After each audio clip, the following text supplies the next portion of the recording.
पितृपक्षी विशेष मस्त अशी थापी वडीची रेसिपी आज आपण पाहूया। तर त्यासाठी सुखं वाटण तयार करून घेऊया। हिरवी मिरची, लसूण, अद्रक, 1 चमचा जिरं हे पाणी न टाकताच वाटून घेतलं। त्यानंतर मिक्सिंग बाउलमध्ये घरातल्या एका वाटीने मोजून बेसन पीठ घेतलं, तेवढंच पाणी टाकलं आणि छान व्यवस्थित त्याच्या गाठी मोडून घेतल्या।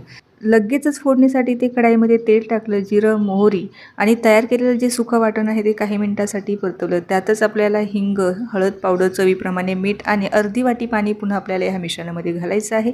एक उकळी काढायची आणि तयार केलेलं बेसनाचं मिश्रण ह्या कढाईमध्ये ओतायचं आणि 2 ते 3 मिनिटं हे छान असं शिजवून घ्यायचं। हे मिश्रण शिजण्यासाठी अजिबात जास्त वेळ लागत नाही।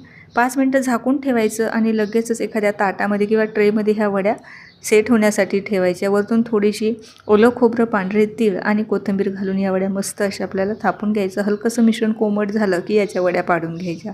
या तुम्ही अशाचही खाऊ शकता किंवा झणझणीत काळ्या रस्स्यासोबत या वड्या अतिशय भन्नाट लागतात। तर नक्की ट्राय करा।